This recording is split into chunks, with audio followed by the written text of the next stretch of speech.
আগে ভিডিওটা দেখেন, তারপর আমি কিছু কথা বলতেছি। থেকে এসে কেউ যদি মেম্বার হয় সেটাকেই মানতে চায় না। আবার প্রবাসী ভোটাররা রেমিটেন্স দেয়, তো তাদের পরিবারের জন্য তারা টাকা পাঠায়, তাদের পরিবার ভিটামাটি বিক্রি করে ছেলেকে বিদেশ পাঠায়, তো সে তার দায়িত্ব আছে তার পরিবারকে টাকা পাঠানোর।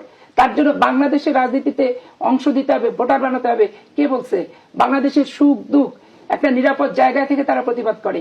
আমাদের মতো রং পানি থেকে, রিমান্ড থেকে, লোহার রড থেকে থেতলা করা, আর পুলিশ পিটানি, আর দিনের পর দিন 40 দিন 50 দিন থানা ও থানা করে বেঞ্চের উপর বসায় রেখে রিমান্ড কার্যকর করা, এগুলো কি প্রবাসী ভোটাররা কখনো তারা কি ভুক্তভোগী?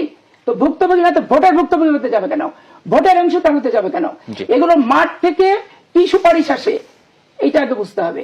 আর চাঁদাবাজের ব্যাপারে আমি স্পষ্ট করে বললাম, দেখেন আমার দলকে আমি একটা কথা বলতে চাই, আমরা যারা প্রবাসীরা আছি না, ঠিক আছে, আমরা ভিটামাটি বিক্রি করে প্রবাসী আছি, টাকা ইনকাম করে ফ্যামিলির জন্য টাকা পাঠাই, কিন্তু আমাদের রেমিটেন্সের টাকায় দেশের অর্থনৈতিক সচল আছে, সেটা মনে রাখবেন।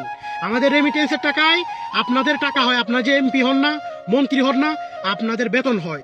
আমাদের রেমিটেন্সের টাকায় আপনাদের গাড়ির চাকা ঘুরে, আমাদের রেমিটেন্সের টাকায় আপনারা গাড়ির তেল ভরেন। তাই প্রবাসীদেরকে এভাবে অপমান করে কোনো কথা বলবেন না। আপনার যেমন ভোটের অধিকার আছে, আমিও প্রবাসী বাংলাদেশি, আমার একটা ভোটের অধিকার আছে। আমি যদি ভোট দিলে আপনার কি সমস্যা? আপনারা তো দেশের মধ্যে লুটপাট করে টাকা কামাইতেছেন, চাঁদাবাজি করে টাকা কামাইতেছেন, দেশটার পুরো ধ্বংস করে দিচ্ছেন। আপনারা দেশের টাকা বাইরে বিদেশে পাচার করতেছেন, আমরা বিদেশের টাকা দেশে পাঠাচ্ছি। দ্বিতীয়বার প্রবাসীদের নিয়ে কথা বলতে সাবধান।